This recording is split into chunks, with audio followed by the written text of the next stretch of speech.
ഇന്ന് നമ്മൾ നോമ്പ് തുറക്കുന്ന സമയത്ത് തരിക്കഞ്ഞിക്ക് പകരമായിട്ട് ഉണ്ടാക്കാൻ പറ്റുന്ന നല്ലൊരു ഡ്രിങ്കാണ് കേട്ടോ ചെയ്യുന്നത്. എപ്പോഴും തരിക്കഞ്ഞിയൊക്കെ ഉണ്ടാക്കുന്ന സമയത്ത് വ്യത്യസ്തതയ്ക്ക് വേണ്ടി ചെയ്യാം. നല്ല ടേസ്റ്റാണ് ഇത് കുടിക്കാനായിട്ട്. സാധാരണയായിട്ട് കൂടുതൽ ആളുകൾക്ക് ഇതിൻ്റെ ടേസ്റ്റ് അത്രയ്ക്ക് ഇഷ്ടപ്പെടാറില്ല, എല്ലാവർക്കും അല്ല കേട്ടോ, കുറച്ച് പേർക്കെങ്കിലും. എന്നാലും ഇത് ഇഷ്ടമില്ലാത്തവർക്കും ഇഷ്ടത്തോടെ കഴിക്കാൻ പറ്റുന്ന ടേസ്റ്റിലാണ് നമ്മൾ ചെയ്യുന്നത് കേട്ടോ. അപ്പോൾ ഇതെങ്ങനെയാണെന്ന് നോക്കാം. അപ്പോൾ റാഗി കാച്ചിയതാണ് നമ്മളിന്ന് ചെയ്യുന്നത്. മുത്താരി കാച്ചാന്ന് പറയില്ലേ, അതാണ്. അപ്പോൾ അതിനായിട്ട് കുറച്ച് റാഗി എടുത്തിട്ടുണ്ട്. ഇവിടെയൊക്കെ ആണെങ്കിൽ സൂപ്പർ മാർക്കറ്റിൽ ഇതുപോലെ പാക്കറ്റിൽ ഇത് വാങ്ങിക്കാനായിട്ട് കിട്ടുന്നുണ്ട്.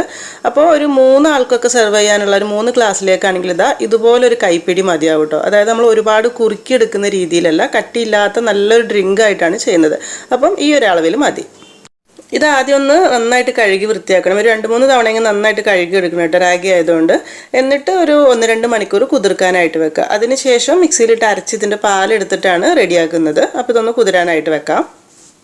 അങ്ങനെ 2 മണിക്കൂറിന് ശേഷം കുതിർന്ന് കിട്ടിയിട്ടുള്ള റാഗി നന്നായിട്ട് കഴുകിയെടുത്ത് ഊറ്റിയെടുത്തിട്ടുള്ളതാണ് കേട്ടോ. ഇതൊരു മിക്സിയുടെ ജാറിലേക്ക് ഇട്ട് കൊടുക്കാം.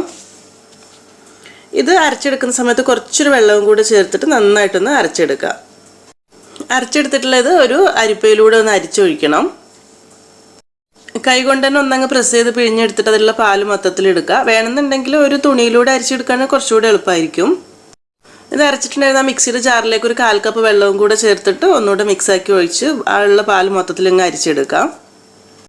എന്നിട്ട് ഇത് ഞാൻ ഒരു ചെറിയ അരിപ്പയിലൂടെ ഒന്നുകൂടെ അങ്ങ് അരിച്ചെടുക്കുന്നുണ്ട് കേട്ടോ. അതിൽ മൊത്തത്തിൽ അങ്ങ് പോയിക്കോട്ടെ എന്ന് വിചാരിച്ചിട്ടാണ്. ഇതിങ്ങനെ നന്നായിട്ട് അരിച്ചെടുത്തതിന് ശേഷം ഉണ്ടാക്കുന്നതുകൊണ്ട് തന്നെ ഏകദേശം ഒരു നല്ലൊരു വൈറ്റ് കളറും കിട്ടും കേട്ടോ. നമ്മൾ ഈ ഒരു ഡ്രിങ്കിന് ഒരു മുത്താരിയുടെ കളറിന് കുറച്ചൊരു വ്യത്യാസം കിട്ടും. അപ്പോൾ ഇത്രയാണ് നമ്മൾ റാഗിയുടെ ആ ഒരു പാല് കിട്ടിയിട്ടുള്ളത്. ഇനിയിപ്പോൾ ഇത് ഉണ്ടാക്കാനായിട്ട് തുടങ്ങാം. അപ്പോൾ അതിനായിട്ട് ഇതൊരു പാനിലേക്ക് ഒഴിച്ചു കൊടുക്കാം.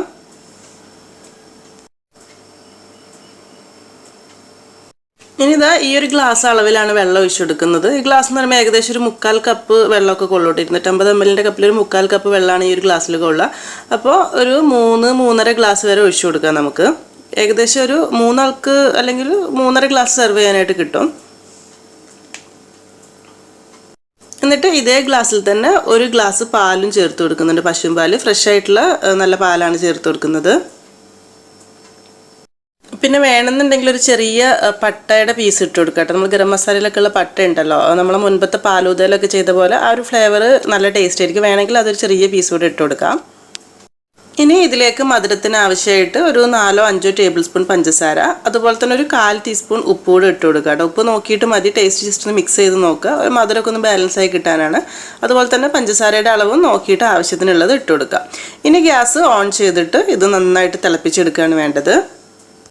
മൊത്തത്തിൽ അങ്ങ് തിളച്ച് കിട്ടിക്കഴിഞ്ഞാൽ പിന്നെ പെട്ടെന്ന് റെഡി ആയിക്കോളും. അപ്പോൾ ഒരു മീഡിയം ഫ്ലെയിമിൽ ഇട്ടിട്ട് ഒന്ന് തിളപ്പിച്ചെടുക്കുക കേട്ടോ. അപ്പോൾ കൈ എടുക്കാതെ ഇളക്കേണ്ട കാര്യം മറന്നു പോകരുത്. കാരണം മുത്താരി ഉള്ളത് കൊണ്ട് തന്നെ ചിലപ്പോൾ അടുക്കി പിടിക്കാനുള്ള ചാൻസ് ഉണ്ടാവും.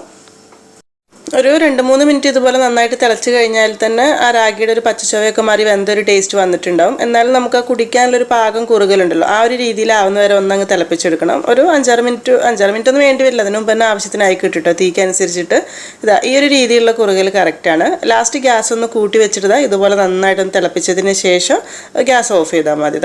ഈ ഒരു കുറുകൽ കറക്റ്റ് ആയിരിക്കും കേട്ടോ. നമുക്ക് ഇഫ്താറിൻ്റെ സമയത്തൊക്കെ നല്ല ഈസി ആയിട്ട് കുടിക്കാൻ പറ്റുന്ന രീതിയിൽ ഒരുപാട് കുറുകാത്തയായിരിക്കും നല്ലത്. അപ്പോൾ അതൊരു സൈഡിലേക്ക് മാറ്റി വെച്ചിട്ട് ഇനി ഇതിലേക്ക് കുറച്ച് ഉള്ളി വറുത്തൊഴിക്കുക. അതിനായിട്ട് ഒരു ടേബിൾ സ്പൂൺ നെയ്യ് ചൂടാക്കിയിട്ട് ഒരു 2-3 ചെറിയുള്ളി ചെറുതായി മുറിച്ചതിട്ടിട്ടൊന്ന് മൂപ്പിച്ചെടുക്കുക. ഈ ചെറിയുള്ളി ഉണ്ടെങ്കിലാണ് കേട്ടോ അതിൻ്റെ കറക്റ്റ് ഒരു ടേസ്റ്റ് കിട്ടുള്ളൂ. ചെറിയുള്ളി മൂത്ത് വരുന്ന സമയത്തിന് വേണമെന്നുണ്ടെങ്കിൽ അണ്ടിപ്പരിപ്പ്, മുന്തിരി കാര്യങ്ങളൊക്കെ ചേർത്ത് കൊടുക്കാം. അത് നിർബന്ധമുള്ള കാര്യമല്ല കേട്ടോ. കാഷ്യൂ മുന്തിരിയൊക്കെ വളരെ കുറച്ച് തന്നെ മതിയാകും, ഒരുപാടൊന്നും വേണ്ടി വരില്ല. ഉള്ളി പാകത്തിന് മൂപ്പായി കഴിഞ്ഞാൽ റെഡിയാക്കി വെച്ചിട്ടുള്ള റാഗിയിലേക്ക് ഒഴിച്ചു കൊടുക്കാം. ശരിക്കും നമ്മൾ സാധാരണ മുത്താരി കാച്ചിയത് കുട്ടികൾക്കൊക്കെ വേണ്ടി ഉണ്ടാക്കുന്ന സമയത്ത് കുറച്ചുകൂടി ഒരു കളറൊക്കെ ഉണ്ടാവും കേട്ടോ. അതായത് മുത്താരി റാഗിയുടെ ഒരു കളർ ഉണ്ടാവും. ഇതിപ്പോൾ നമ്മൾ വളരെ കുറച്ചിട്ട്, അതായത് നോമ്പ് തുറക്കുന്ന സമയത്ത് കൂടുതൽ ആളുകൾക്ക് മുത്താരിയുടെ കറക്റ്റ് ടേസ്റ്റ് അങ്ങ് ഇഷ്ടമുണ്ടാവില്ല. പക്ഷേ ഈ ഒരു രീതിയിൽ ഉണ്ടാക്കിയാൽ തീർച്ചയായിട്ടും ഇഷ്ടപ്പെടും. അപ്പോൾ ഇതൊരു ചെറിയ ചൂടോടുകൂടെ നോമ്പ് തുറക്കുന്ന സമയത്തൊക്കെ കുടിക്കുകയാണെങ്കിൽ നല്ല ടേസ്റ്റ് തന്നെയാണ് കേട്ടോ. ആദ്യം പറഞ്ഞതുപോലെ തന്നെ നമ്മൾ വളരെ കുറഞ്ഞ അളവിൽ റാഗി മുത്താരി എടുത്തിട്ടുള്ളൂ. പിന്നെ ഈ ഒരു രീതിയിൽ ഉണ്ടാക്കുകയാണെങ്കിൽ ഒരു മുത്താരിയുടെ ചുവ ഇഷ്ടമില്ലാത്തവർക്കും തീർച്ചയായിട്ടും ഇഷ്ടപ്പെടുന്ന ഒരു ഡ്രിങ്ക് തന്നെയായിരിക്കും ഇത്. അപ്പം ഈ ഒരു രീതിയിൽ നിങ്ങൾ ഇതുവരെ കൂടുതൽ ആളുകളും ചെയ്യുന്നത് തന്നെയായിരിക്കും കേട്ടോ. എന്നാലും ആരെങ്കിലും ചെയ്യാത്തവരുണ്ടെങ്കിൽ ചെയ്ത് നോക്കുന്ന സമയത്ത് ഫീഡ്ബാക്കൊക്കെ അറിയിക്കണേ. അതുപോലെ ഈ ഒരു വീഡിയോ ഇഷ്ടമായിട്ടുണ്ടെന്നുണ്ടെങ്കിൽ എന്തായാലും ലൈക്ക് ചെയ്യാനും ഷെയർ ചെയ്യാനും കൂടെ മറക്കരുതേ. താങ്ക്